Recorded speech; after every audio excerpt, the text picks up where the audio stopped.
Broadcasting live to Facebook, LinkedIn, YouTube, Periscope, Twitch, and so much more. This is Go Live with Restream from your host, Ian Anderson Gray, the show that helps you expand your audience and reach through the power of multi-streaming video.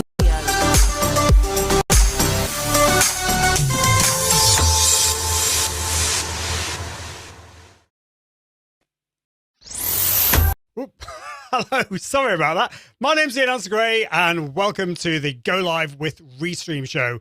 I was a little bit trigger happy on that video, wasn't I? So apologies for that, but thank you so much for joining me today. This show, as always, is all about helping you to expand your audience and reach through the power of multi-streaming video. And in today's show, I'm very excited because I'm going to be talking about how you can use or how you can find the best tools and gear for your multi-streamed live video shows.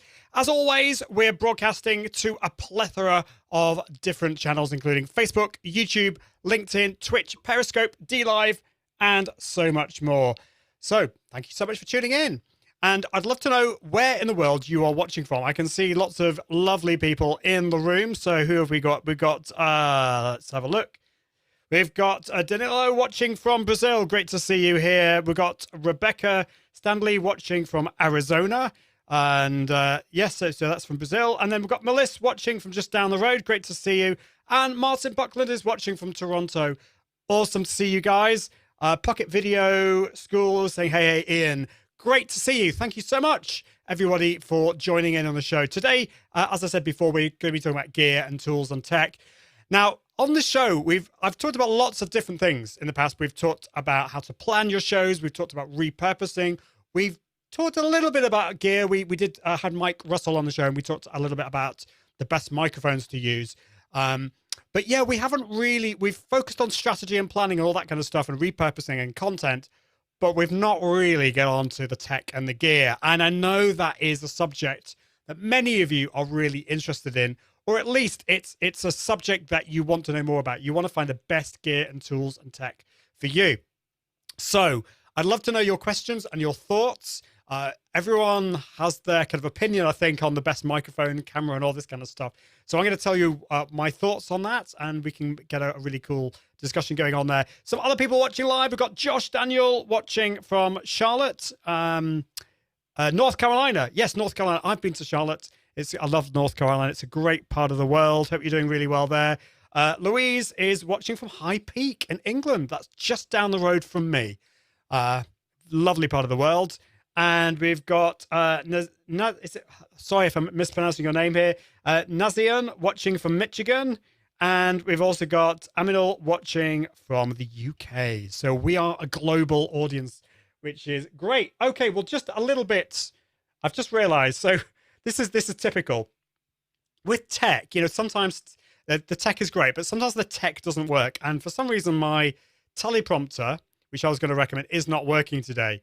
So I've got a little remote control, and I normally print it out, but my printer's not working. So I'm going to have to I've got all my show notes in front of me, and you're going to have to excuse me as I just scroll it up and down. But yeah, just to tell you about Restream. Restream powers this show, and it is the complete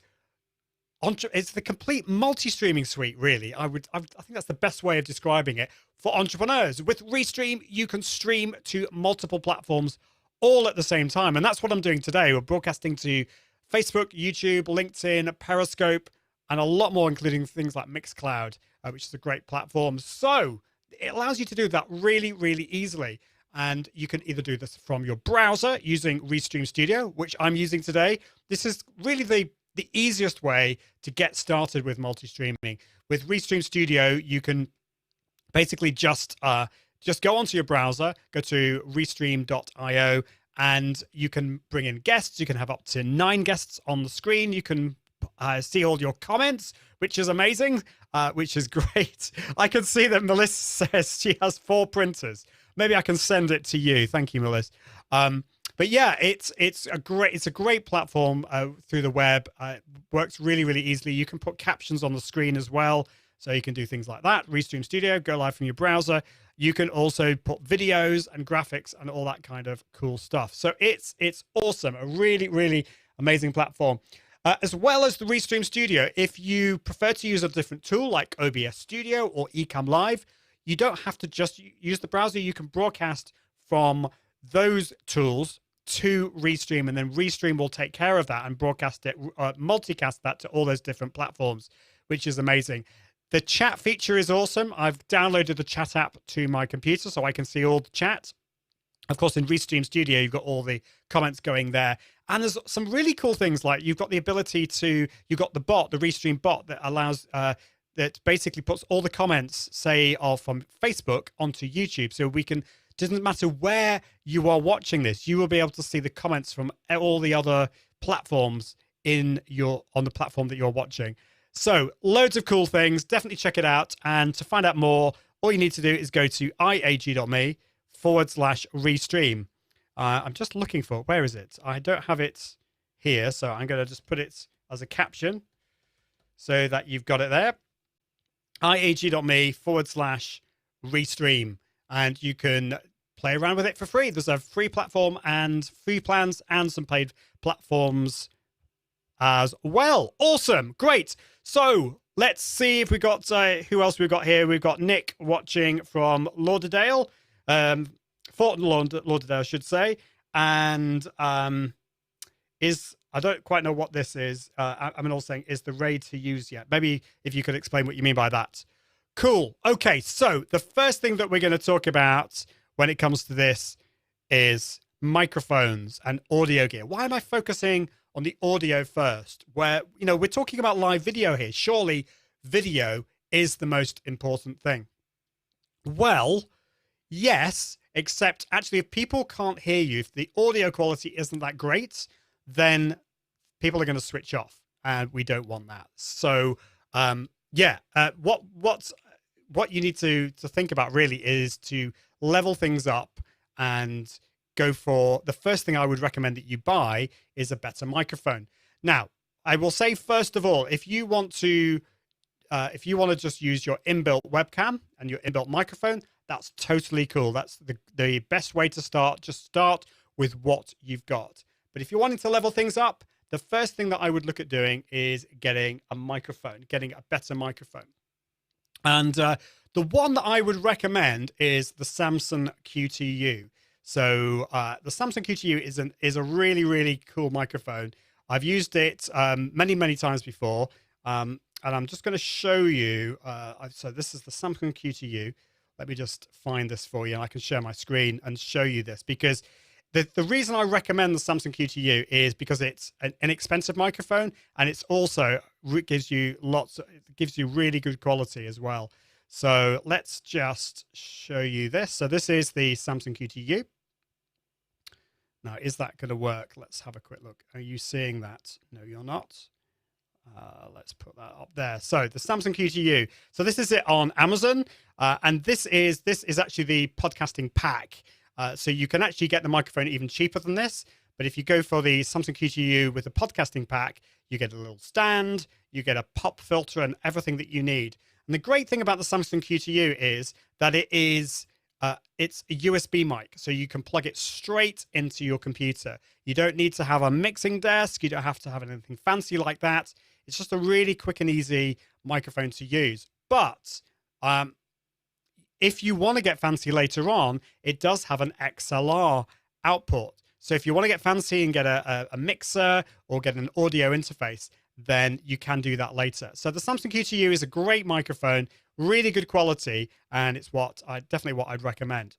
Now, a lot of people have start off with the Blue Yeti microphone. So I wonder whether anyone in the house has got the Blue Yeti microphone. The Blue Yeti is a condenser microphone, and it's a really nice microphone, and it's actually what I started off with, the Blue Yeti. So it's a condenser microphone, so you don't have to have it quite so close to you. So if you're wanting to have something that's a little bit out of view, then the Blue Yeti is really good. So let me just share my screen here so you can see this. So the Blue Yeti. So it's more expensive than the Samson QTU, but it's a really nice microphone. It's really, really flexible. If you want to do, for example, interviews with somebody behind the microphone, you can get it so that it picks up in front of you and behind. For most people, though, you're going to want to put it on the cardioid setting, so it picks up directly in front of you. Now, downsides with the Samson QTU, not the Samson QTU, the Blue Yeti microphone. Well, first of all, it is a bit more expensive. Second of all, it tends to pick up absolutely everything if you're not too careful. So if you have got a lot of background noise, if you've got the kids watching Netflix downstairs or something like that, then if you're not too careful, it's going to pick up a lot of that. So you don't want that. So what I recommend with the Blue Yeti is to turn the gain down and put it closer to you. And so what it's going to do is going to just pick up your voice and not so much background noise. So that's the downside. The third downside with it is, and it's a good microphone, I'm not knocking it, but just want you to know the downsides. The third downside is that it's USB only. And for many of you, that's not going to be a deal killer. But if you want to later on level things up, if you want to buy like a mixer or an audio interface, then the Blue Yeti isn't going to help you there because it's USB only, unless you go for the the Blue Yeti Pro. So that's the Blue Yeti. So I wonder whether any of you have got any of those microphones, whether you've got the Blue Yeti, you've got the Samsung Q2U, have you got some other microphone out there? Natalie says, yes, using the Blue Yeti. How are you getting on with that? Are you finding that that works really well for you? So Martin says, how does that compare with the Yeti? So in my opinion, the Samsung Q2U gives, for most people, will give a much better quality than the Yeti out of the box. With the Yeti, you can get a really good quality, but you do need to play around with the settings. So you do need to put the gain down. You need to have it closer to you. Make sure you've got it on cardioid. I think for beginners, people starting off, I would recommend the Samsung Q2U. Mark Orr says, yeah, I started with the Blue Yeti as well. It's what I used the Blue Yeti for years and years, actually. And I only upgraded about 3 years ago. So for the first 2 years of live streaming, I was using the Blue Yeti. It worked really, really well. Natalie says, I do have a lot of echo with it. And I think the thing with the Blue Yeti is that, yeah, if you have it too far away from you, it could pick up a lot of background noise. So a few other things for you to think about. Oh yeah, I can see a few other questions. So Rebecca says, could the Yeti work for filming a parade? So that's a really interesting one. Yeah, so because it's a condenser microphone, it does pick up sound from further away, and there's different settings on it. So you could use it to pick up sound that's further away. It even works remotely. So what's the word? It even works in a mobile situation. So if you have a special adapter dongle, you can plug the Yeti into most iPhones and Android phones as well via USB. Wouldn't be what I'd recommend, but it's definitely something that you can do. And Nizian says, I have the Blue Yeti. So it's absolutely fine. It's a great one to start with. But if you haven't bought a microphone, I recommend getting the Samsung Q2U just because it's easier. A lot of the gear that I'm talking about today, by the way, is at this website here, iag.me/gear guide. I've got all my top tools and gear on that page. So if you want to go to that, it's the best place to go to. Okay, so the next thing that you might want to think about, and this is if you have a Blue Yeti, if you have the Samsung Q2U, or if you have fancier microphone like I've got, and I'll show you a little bit more about some fancier microphones. But the next thing that you will want to think about is to get a boom arm. Now you can see I've got a boom arm here. In fact, let me just, what I'm going to do, I'm going to just use my other webcam here so I can show you a little bit more of what I've got here. Okay, hopefully you can see this okay. So this microphone I've got here, I've got in what's called a shock mount. So this thing here that the microphone is in is called a shock mount. And the great thing about this is that if I wobble this around, if I shake it, you shouldn't hear too much banging around. It basically keeps the microphone really stable, which is what you want. So if you're kind of like banging the desk or whatever like that, it's going to keep the microphone nice and stable. The shock mount is totally optional. That adds a bit of expense, but the thing that I would invest in is this, and this is a boom arm. So I've got this clamped onto the desk, and then I've got the cable running down to it, and then into the microphone here. So that you can get this for the Samsung Q2U, or you can get one for the Blue Yeti, or any other microphone. But the boom arm is great because, again, it means that if you're banging the desk or doing any kind of, if you're, I don't know, you're making some noises and sounds and rumbles and all this kind of stuff, it's not going to pick up in the microphone. So the first thing I would do is get a microphone. The second thing I would do is get a boom arm. If you've got the budget, get the shock mount as well. And I've got some details on that gear page as well. It just gives it a little bit more professional feel to it. So I hope that is useful. So yeah, Rebecca says thank you. So great comment here from Rob. Room treatment, moving blankets and the like will help with room reverb and echo. Oh, so I think you were referring back to Natalie's comment there about the echo. So I wasn't sure, Natalie, when you were talking about like echo in the room that you've got. And so, yeah, that's a really good point, actually. I think I misheard what you were saying there. So if your room is quite empty, if you don't have carpets and things like that, then a condenser microphone like the Samsung Q2U will pick up a lot of that reverberation around the room, which is probably not what you want. Whereas a dynamic microphone picks up what's directly in front of you. So although it will still pick up a little bit of echo and reverberation around you, it's much better that way. Sound treatment. So Rob says about room treatment, moving blankets and the like. So you don't have to buy, you may have seen, you can get these acoustic panels and you can put them on the wall and on the ceiling.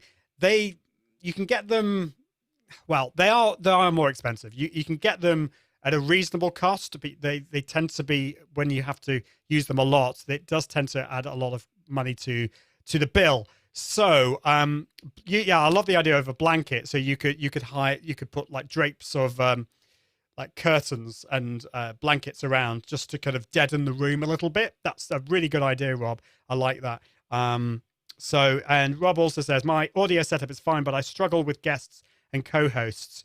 What do you recommend your guests that gets good audio with minimal hassle? That's a really good point, Rob. So yeah, most of what I'm talking about today is all about you, the host. But if you have guests on your show, what I recommend that you do, first of all, is send them a checklist. And if you want to know more about checklists, I talked about this not last week because I wasn't here, but the week before that was all about checklists. So make sure that you give your guest a checklist so that they know exactly what they're in for in coming onto your show. Things like they're wearing headphones or earbuds, that they are using a microphone if possible, that they're using a computer, all those kind of things. There's a checklist and making sure everything's okay. Now, I know that some people, they really struggle with their guests on their audio, and they actually go out of the way to send their guests a microphone in the mail. So you could do that. And so what I've done in the past when I've worked with clients, I personally don't go to the bother of sending a microphone in the post to my guests, because most of the people I have on my show have had some experience with podcasting and live video. But when I've worked with clients, I've sometimes recommended that they get a microphone. And the one that I always recommend is the Samsung Q2U, just because it's so easy. They just, particularly if it has the stand. So they just put it on their desk, they plug it in via USB, and it works really well. And I've worked with at least 4 clients where we've done that, and it makes a massive, massive difference. So that's the first thing. And then if they can wear headphones, that just sorts out any kind of potential echo or anything like that. But if you're using a tool like Restream Studio or other tools that may have this, Restream Studio has echo cancellation and background noise reduction. So if you have a guest and they've got really bad background noise, the system should be able to fix all of that. So I hope that's really helpful to you, Rob. That's what I do. Yeah, Natalie says, yes, echo in the room, no carpet, tiles on the floor. Yeah, so what I'd recommend is if you can do some little treatment, you might be able to say, for example, get some rugs or get a blanket or even like a duvet or whatever, hang stuff up around you. That will deaden the room a lot more. Just play around with it. But the other thing is, if you have the Yeti, just get it close to you, put the gain down, and I think that's going to really, really help you there. Okay, Layla says, watching from Israel. Great to see you. Hope you're doing really well. Rob says, thank you, sir. It's my pleasure. Thank you so much for your comment and your thoughts on this. I really appreciate that. So I think for most people, the something like the Samsung Q2U, the Yeti are great. There are loads more higher level microphones. And if you're interested in that, then go back to the episode. It was about episode 2 or 3 where I had Mike Russell on the show. He's an audio expert, and we talked all about different microphones. We got really quite geeky in that episode, actually. So check that out. Now, the microphone that I have here is the Heil PR40 microphone, and this is beloved by podcasters all around the world. Now, for me, audio is really, really important. So I wanted to go for something that was really excellent. Now, there are more expensive microphones than this out there. There are some condenser microphones that are much more expensive than this. But I really like the Heil PR40. I like the way it makes my voice sound. And yeah, it's great. And it's on that gear guide. So if you go to the iag.me/gear guide, you can see this. This is an XLR only microphone. So you can't plug it directly into your computer. You need to get an interface to be able to do this. And so what I'd recommend is the one that I'd recommend is an audio interface is the Scarlett 2i2, the Focusrite Scarlett 2i2. And I'll show you, let me just show you that 1 second. So there's the gear guide. Okay, so let me just go back to that and hopefully you can see this okay. Okay, so let me just go back up there. So, okay, so I've got the Heil PR40 there. I've got the boom arm. I've got the shock mount. And I've also got a pop filter. Those are all the things that I use. The DBX286S, this is a bit geeky, but what this does is, this is a preamp processor. Totally optional. This is a lot more tricky to use, but basically what this does is it treats my voice. It gets rid of background noise. It reduces any hissing or pops and things like that. And it just deepens my voice a little bit more. That's totally optional, but I basically plug my microphone into that. And then that plugs into my Focusrite Scarlett 2i2 digital interface. You know, you could go for the Solo. That's a cheaper one. But basically, you plug the XLR into this, and then you plug that into your computer. It's really, really cool. I love it. And it's not too expensive. So that's the one I'd recommend there. Now, I'll show you a little bit more about my setup. So I need to just get my other microphone. It's not a microphone. It's a webcam. So I'll just show you this. So, okay. Hold on a minute. Right. Okay. So I've got my microphone. Okay. And then it goes down there and just move my cup of tea. That's my DBX286S. So when I speak, you should be able to see it is whirring away there. You can see the levels. If I speak really loudly like that, then actually what it should do is reduce the volume so it compresses the sound. And if I speak very quietly, then it should compress it as well. This thing here will switch off. It's a noise gate. So when I'm not speaking, it will actually switch off the audio, so it won't pick up any background noise. So that's the DBX286S. Up here, if I can get in focus, is come on, get in focus. There we go. This is the Scarlett 2i2. So I plug the back of the microphone or the DBX286S into this, and then this then plugs into my MacBook Pro there, or whatever computer you're using there. So that's my setup. By the way, I hope you like my standing desk, which is basically, I'll show you. So I've got an IKEA desk on top of another desk, and I've got it. I've actually got some paint pots here that are propping it up. So you don't always have to go for the high-tech stuff here. And then I've got a box file, and then I've got a little laptop cooler as well there. So just to let you know, it doesn't always have to be high-tech. So great. Okay, cool. Let's see. So Gary is watching on Facebook from Oregon. Great to see you. Gary, what does Gary say? So you've got a Focusrite Solo. Someone said the nice thing is that you can add more expensive preamps as your budget increases. Any preamps you would recommend for digital piano and voice? Really good point. So Gary, yeah, I totally agree with that comment. So I'm a big believer in bootstrapping your live video studio. Start off with simple. So that's the other reason I would recommend the Samsung QTU microphone, because it does have an XLR output. So to begin with, just plug it in, bung it in via USB. But as you progress, then you can then maybe get a digital audio interface like the Scarlett and upgrade it that way. And also then you can buy a preamp. Now, I'm not sure I'm not an expert when it comes to lots of preamps out there. I think you'll be absolutely fine with what you've got, just with the Solo is really good. But I would recommend looking at the DBX286S, particularly for voice. Whether it works with digital piano and voice is my concern, and that's why I'm a little bit cautious as whether to recommend the DBX286S, because it's really fantastic for voice. and that's the one I'd recommend. But if you're going to put in a digital piano, it's almost as if you kind of need two different preamps there. And the DBX2X6S is a one-channel preamp. So anyway, if you get in touch with me, I'll have a look around and see if I can recommend anything else there. But it's a really good question. Rob saying hi from Canada. Yes, lots of people from Canada, which is great. Rebecca saying, LOL, it works. Okay. So Dima says, do you recommend the audio interfaces by Universal Audio with their fancy classic gear emulators? Now, do you know what? I haven't played around with those, so I can't give you any personal experience with that, but you've certainly given me an idea. I will play around with that. I personally prefer to have an external physical audio interface. So yeah, I haven't really tried any of that kind of stuff, but I will definitely check that out. And Martin says, do you have to have full plant pot? Why do I keep saying plant pot? Paint pots, or is empty okay?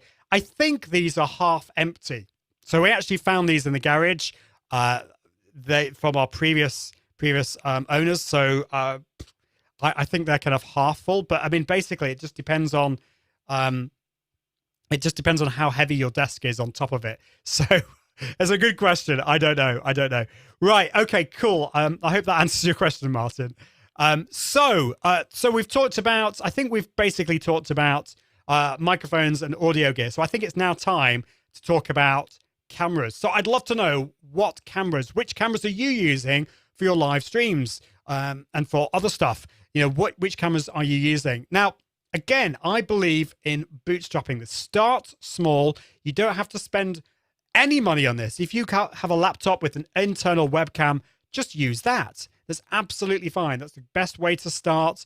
But if you have a bit of budget, then I do recommend buying an external webcam. And you don't have to go for a really, really new one. The one I've been using, actually, to show you around the studio, is one of these. It's a Logitech C920 microphone. If I say that again, I'm going to slap myself. Webcam. It's the Logitech C920 webcam. And these are actually really quite old now. You can still buy them. They're still current, but they've been around for years and years and years. And this is how I started with live streaming, years and years ago. And they're relatively inexpensive. It's what I'd recommend that you go for. So to begin with, what you could do is just use your internal webcam. If you can upgrade, then go for a C920. And I'm going to show you the difference in quality. So if I switch now, I'm going to go to my internal webcam now. So this is my internal webcam. So let me know, is the difference really substantial? I'm looking at the wrong camera. I'm going to now look at this camera. What do you think of the difference? This is my internal webcam. Does this completely put you off? Would you stop watching a live stream if somebody had this? I don't think so. It's not great. It's not amazing. But does it want you to switch off the live stream? Probably not. Okay, so that's my inbuilt webcam on my MacBook Pro. So if I now put my C920 on top of my computer, okay, so you can't see that now, but this is the C920. Now it's probably not at the best height. So if I just lift it up slightly and I look into the camera, then that is the C920. So it's okay. It's pretty good. So that's the C920. And then if I then go up to my next one, which is the one I use, this is the Canon M50, the Canon EOS M50 camera. So this is it's not a digital SLR, but it's a mirrorless camera, and it's what a lot of YouTubers, a lot of live streamers use. It's really great. You can plug it in directly to your PC or Mac using USB if you have some extra software, or you could get one of these things. The Camlink, it's the Elgato Camlink dongle. So you can buy one of these. You don't need to get these because I think with the M50 you can plug it directly in. But I'll come on to that in a little bit. I would love to know which cameras you use and whether you've noticed a big difference in the way that looks. So I'll come back. So some points about AMP questions, which I'll come back to in a minute. Dave Brown says, hello, Ian. Good morning from California. It must be very early. Is it 8:30 in the morning in California? Hope things are doing well with you. Gary is saying iPhone, so I'm not sure what you're talking about there. Mark Orr says, I use vMix. So I use microphone processing built in to improve my audio with a Sennheiser mic connected to my XLR, by XLR to my Sony camera. My goodness. Okay, so we're going back to audio. Let's talk about audio, and I'll come back to cameras. So great. So vMix is a great tool for PC.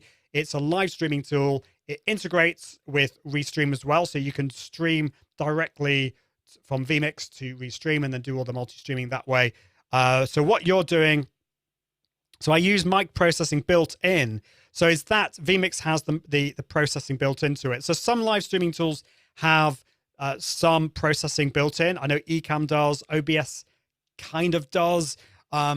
So you do that with a Sennheiser mic, which is connected via XLR to your Sony camera. So you've connected your microphone to your camera, which I assume you're then bringing in back into your computer via HDMI. We're getting a bit geeky here, but that's a really good way of doing it. I personally prefer to use an external processor, but that way is totally cool. That's a really good setup. So thank you for that. Okay, cool. So Natalie says, I use my iMac camera and I like the quality and makes things simpler, honestly. Well, that's really cool. So yeah, if it works really well for you, I personally, maybe the iMac camera is better than the MacBook Pro camera, but I think for spending an extra £60, $60, euros, whatever currency you're in, and it really isn't not a big deal just to plug an external webcam and just plonk it on top. I just like that. I think it's worth doing, but yeah. And Dave Brown says, start with what you have, upgrade later. Just start. Thank you. Thank you, Dave. My goodness. I so agree with that. And I should have said this before, actually. This was one of the things I wanted to say right at the start. Don't let the gear get in the way of you going live. There's so many things that are stopping us from going live, that's screaming in our heads to not go live. It's kind of like live video is like this tiger in front of you that's about to jump up and eat you. Your prehistoric part of your brain is screaming at you, you're gonna die. So it comes up with all these excuses to try and convince you not to go live. And one of the biggest ones is the gear. In your head, I wonder if any of you identify with this, because I certainly had this issue. In your head, you think, I'll go live, but I first of all, I need to sort out my camera. I need to sort out my microphone. I need to sort out my tools. I need to sort out all this, and this. And actually, for most people, that's an excuse. You don't need any of that stuff to go live. So start with what you've got. As Dave says, totally agree with that. Rebecca Stanley says, Canon 80D. So no clean HDMI output that I am aware of. So Rebecca, that's a really good point about that. And we should probably talk about clean HDMI. So I've talked about webcams such as the Logitech, and there are other webcams out there, of course. But if you want to take things to the next level, you might want to get a digital SLR, or you might want to get a mirrorless camera. Now, there are two ways of connecting those kind of cameras to your computer. The more traditional way is to, if the camera has an HDMI output, you basically then will take that and plug that into an HDMI converter, such as the CamLink. So this is a really popular one. It's got USB. You plug that into your computer on that end, and on the other end, you plug the HDMI cable from your camera into this. And this effectively turns your digital SLR or mirrorless camera into a webcam that your computer can use. And you can use it in any tool, whether it's Restream Studio or Zoom or whatever. It basically allows you to do that. But there's a problem, as Rebecca was talking about, clean HDMI. So I wonder whether you've all heard of clean HDMI. So the HDMI output of these cameras will take whatever you see on the LCD screen. So often you'll see, for example, some numbers, you'll see some arrows, you'll probably see a focus square on that. And that's just to show you when you're taking a photo or a video, give you some extra information. But you don't want that information to be on your stream. You don't want to go live and it tells you how your battery is doing at the top. That's not going to look very professional. So some cameras have a clean HDMI setting. So this basically removes all of those extra bits from the HDMI output. So it means that when you plug it into your computer, you just get your video. Now, unfortunately, not all cameras have clean HDMI. So you need to do some research for this. So what I would recommend is to do a Google for Elgato compatible. Let's have a look. Compatible cameras. Let me just find the link for you. I should have done this before. There's a CamLink camera check. So let me just share my screen. So I'm going to just unshare that and I'll show you this because this is really, really helpful. And then I'm going to show you a workaround because it's not the end of the world. So let's go to camera check here. Okay, so hopefully you can see this. Okay, cool. So if you go to this now, you don't have to just use the CamLink, but this is a great resource that will tell you whether if your camera has a clean HDMI output. So I think, Rebecca, what did you say you had? You have the 80D. So let's look at Canon. Let's go down. So you can see some of them have a green dot, some of them have a little cross. So let's have a look. So the 80D has a green dot. So clean HDMI, there's a question mark here. It looks like it does. It looks like it does have clean HDMI. It has max resolution. You can have full HD.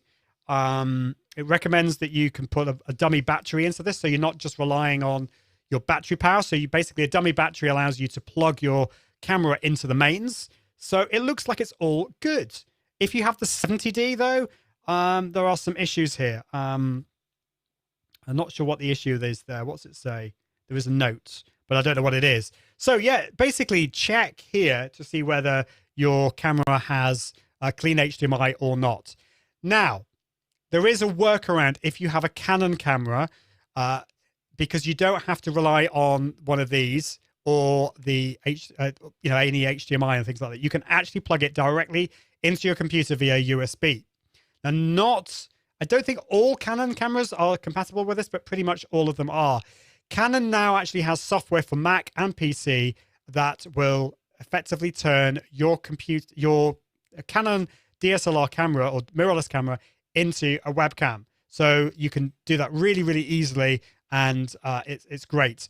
There's also for PC, there's a great tool called SparkoCam. So SparkoCam works with Nikon and Canon cameras, and it will effectively turn those cameras into webcams. It uses USB, so the quality isn't quite as good as HDMI, but it's still pretty good. On a Mac, you can use the Canon software, or if you have Ecamm Live also has that facility, so you can plug your camera directly into your computer, and Ecamm Live will turn that into a webcam, virtual webcam. So, for example, you could use Ecamm Live with Restream Studio, which works really well. So, a little bit geeky. I wasn't necessarily going to go into that. So, Rebecca, I hope that helps. Let me know how you get on with that. So, we're talking about lenses now. So, I'm not going to go talk much about lenses. Maybe we can talk about that in a later one. But when we get onto lenses, this is the great thing about those digital SLRs and mirrorless cameras. You can upgrade the lenses, and so one thing that I really like is to go for one that has gives you that blurred background. So you go for a wide aperture. That works really, really well. Melissa says, I use the Logitech C922. It's a great one. Really, really recommend that. And Gary says, I use my iPhone camera to restream. So let me know how you do that. Are you using, I think it's Epoch Cam, allows you, so basically it's software on your iPhone that will effectively turn that into a webcam that you can use on your computer. I haven't actually played with that, so definitely check that. Melissa says, I have both the iMac and a MacBook Pro. So the great thing is you can use your C920 with both of those. Dave Brown says, OBS now has an AI noise suppression for audio. I've not checked that out. So if you're using OBS Studio to broadcast to Restream, you could use that. And as I said, in Restream Studio, it has inbuilt noise cancellation and reduction, which is great. Awesome. Rob says, I'm in the same boat with my M50. So I think you're talking about lenses there. I don't know. Gabriel says, hi from Santo Domingo. Great to see you here. Mark says, yes, Ian, I have an internal black magic capture card. So I assume by that, okay, so you've got a PC, you've got a black magic capture card in your PC for my Sony production camera to, oh my goodness, right, that is so cool. I'd love to see your setup. Awesome. So Adusa says, watching on, where are you watching? On YouTube. I first started recording with a $50 camera and a $30 mic. I've already produced 2 live shows and I'm upgrading my gear as we speak. That's awesome. Congratulations. So you don't need to start with mega expensive stuff at all. Di Medina says, if you already have a DSLR by Canon, you can download their free webcam utility and use it without Camlink, which is what I was saying. So yeah, definitely check that out. It's not as good quality as using the Camlink in most cases, but it's really good. So you say you're using the 6D Mark II that way and it works like a charm. Yeah, definitely. I think it's the easiest way. But if you've got extra budget and you're wanting better quality, then you can get the Camlink. It's totally optional though. Yeah, so we've got a question from Jay Cattrall. It says, can we use a green screen? Awesome. So let's talk about green screens. Now, at the moment, in Restream Studio, there's no green screen facility yet, but the team at Restream are working on some really, really cool things. So just be patient. I'm sure it's coming. But I do want to show you a little bit about green screens. Green screens are totally optional. In fact, I would tend to recommend against them for beginners because the thing about green screens is that they can look really bad. So you don't want, you get that kind of green halo around yourself. And there's 2 things that make a big difference when it comes to green screen. The first is, I think you need to have a reasonably decent camera because a basic camera is going to not look great. Okay, that's the first thing. Second thing is lighting. And I will talk about lighting in a minute, but lighting is also really, really important. I was going to talk about lighting before green screens, but let's just talk about green screens since you asked that question. So green screens, I'm going to show you what I've got. And to be honest, I don't really use my green screen that often. Now, where's my... This is typical. Where's it gone? Oh, there we go. I forgot. I couldn't find where my Logitech was. So let me just show you my setup for this. So I'm going to go on my C920. Now, you have to excuse my room because it's a bit of a state. But down here, hopefully you can see I've got my Elgato. This is an Elgato green screen. And the reason I like this is because it's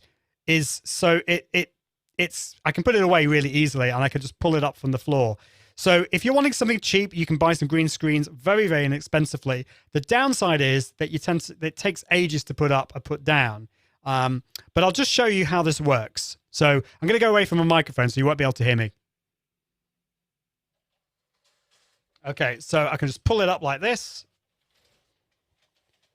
And there we go. And then just behind it, it just holds it up like that. So let's just go back to my... So there we go. So I've now got a green screen behind me. Now, as I said, in Restream Studio, you can't yet replace the green screen. But if I bring in, let's just bring in through another app, I can switch on green screen now. So I've now got a brick wall behind me. Let's change that to maybe, let's go to the beach.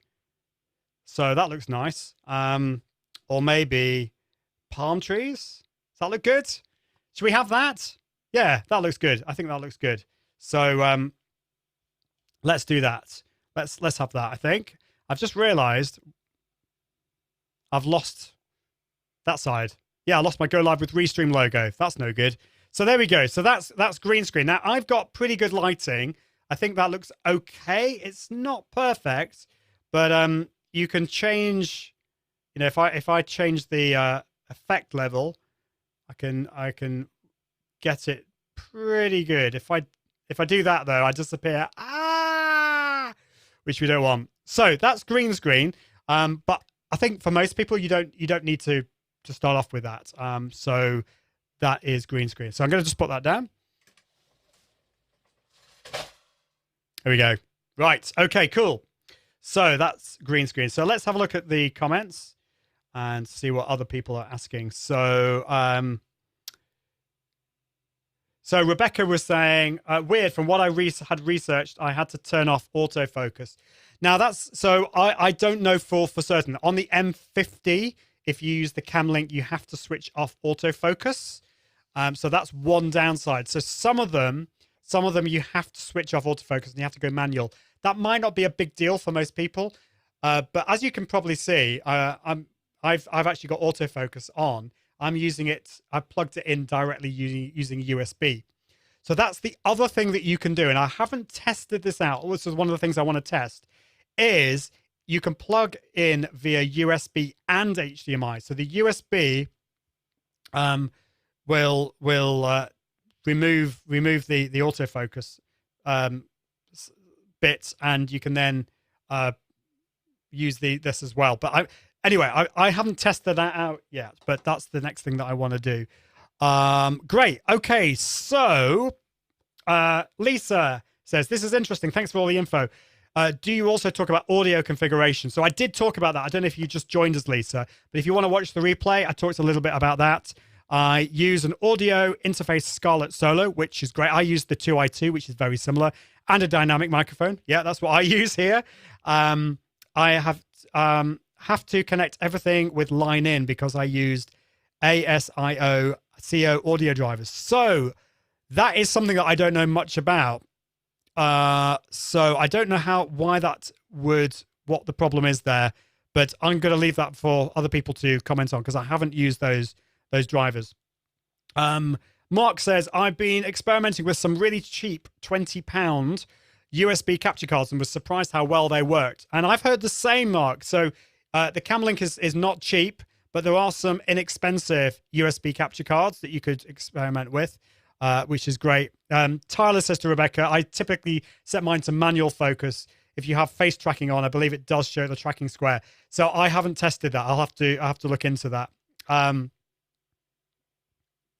So Rob says, I use green screen via OBS into Restream. So that's, yes. So I was using Ecamm Live there to demonstrate that.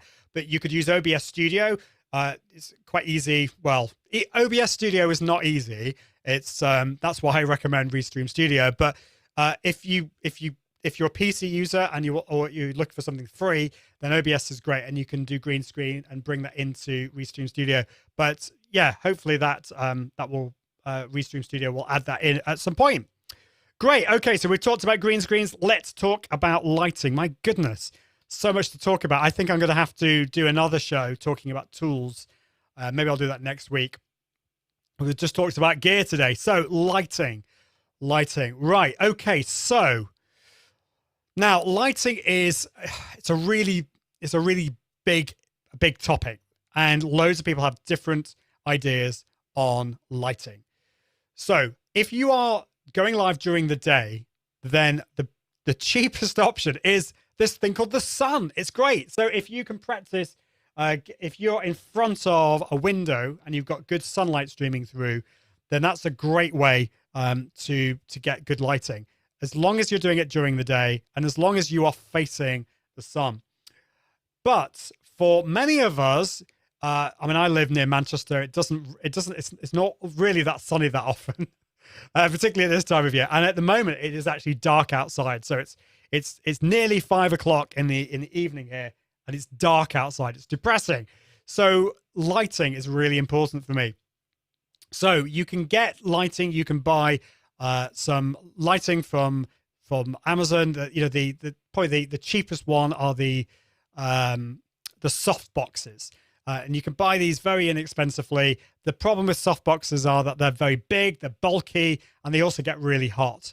So the other thing that you can get are LED lights. So I've got one here. So I'm out of focus again. That autofocus. So this one is from Newer, and this is the 480 LED. I really like this. So I actually have I have 3 of these, and this is particularly good for green screens as well. So the newer ones are really good, but you can get some much less expensive ones. Just do a search for LED lights on Amazon, and you can buy them very inexpensively. So LED lights are great as well. But, and you knew there was going to be a but, if you have the budget for this, I would highly recommend the Elgato key light. Now, this show is not sponsored by Elgato. It just happens to be that Elgato do a lot of really cool gear for live streamers. Now, the key light, so let me just show you this. I'm going to share this again. So let me just go to share screen and Chrome tab, and then go to this. So this is my gear guide. So if I just scroll down here, where's lighting? Switches. Oh yeah, I've got switches. So I'll talk a little bit more about switches next time. So the Stream Decks are awesome tools. I've got a mat for when you stand. It's an anti-fatigue mat. So here we go, lighting. So this is the newer 480. Am I actually sharing my screen at the moment? I'm not. Apologies, everyone. I always forget to do that. So I'll just go back up again so that you can see. So yeah, there's the switches, there's the Stream Deck, this is the anti-fatigue standing mat from CubeFit. This is iag.me/gear guide. Then this is the newer 480 lights that I've got, but there are some alternatives here. So if you're wanting something that's inexpensive, is the Young Nuo YN300 Air Pro LED. That's a less expensive one. I will tell you how much that costs in a minute. So actually, let me just go back to that. I'll open that in the new tab. So there's that. But the Elgato key light, I'm actually using one in front of me. The great thing about the Elgato key light is that you can change the color temperature and the brightness directly from your computer. And so you don't have to keep going back and forwards to get the best setting. And that changed everything for me. I really struggled with lighting until I got that. So the Elgato key light is not cheap. It's around the $200. It's under a mark, or about £190 if you're in the UK. So it's not cheap. But if you've got the budget, I really recommend the Elgato key light.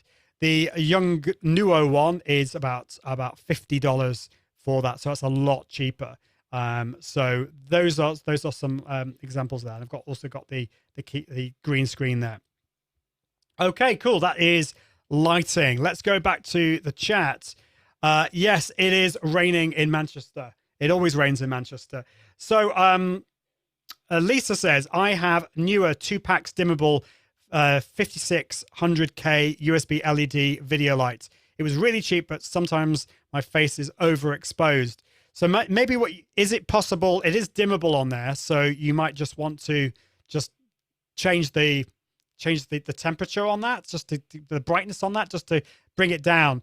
I had the same with my newer ones. They're more expensive, the ones I think I have than what you've got. But I found that I just found it really difficult to get the right brightness. That's why I like the key light, because you can do it directly from your computer. I don't think let me just see if I've actually got this. So I should be able to set this. I don't actually have the Elgato app up and running here, but let me just do that now. So I've got that. So I can do things like, for example, go to 50%. Is that gone? No, hold on. Yeah, go darker like that. I can go brighter. That's far too much, but let's go back to there. So you can do things like that. I can also change the color temperature. This is directly from my computer or from my Stream Deck. So I really like that. that side of things. Now, you may have realized I've not talked about ring lights, and I personally don't like ring lights. So that I'm just going to say it like that. The reason I don't like key lights is, number one, it's really bad if you wear glasses because you tend to get a lot of reflection. So you would have to put the key light, so the ring lights up and angle it down, and that then you lose the point of having a ring light. Even if you don't wear glasses, I still think it gives you that weird alien feeling, the alien look, reflection in your eyes. So I personally don't like them. I think there are better ones out there, such as the Elgato key lights and the other ones that I recommended.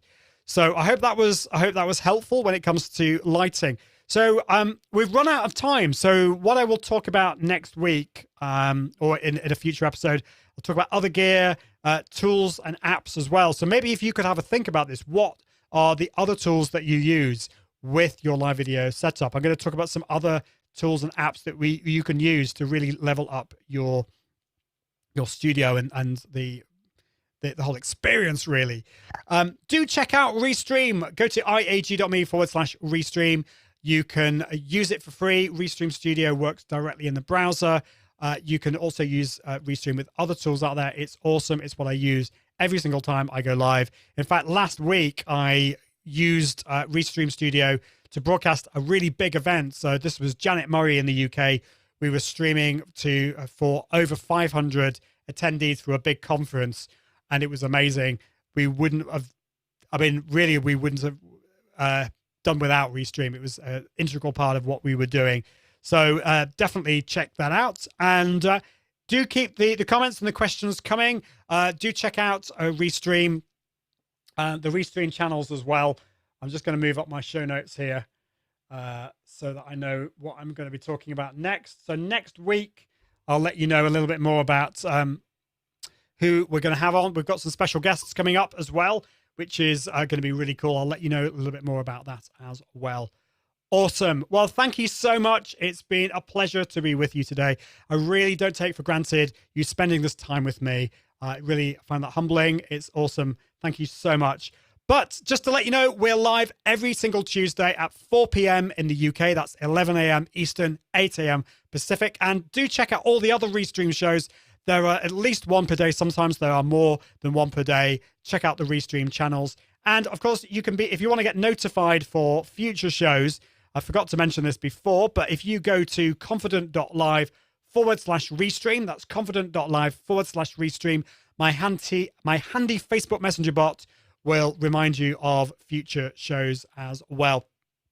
So that's awesome. Well, until next time, I encourage you to expand your audience and reach through the power of multi-streaming video. See you soon. Bye. Thanks for watching. Go Live with Restream from Ian Anderson Gray, the show from Restream that helps you expand your audience and reach through the power of multi-streaming video. Visit iag.me/Restream for more. And until next time, toodaloo.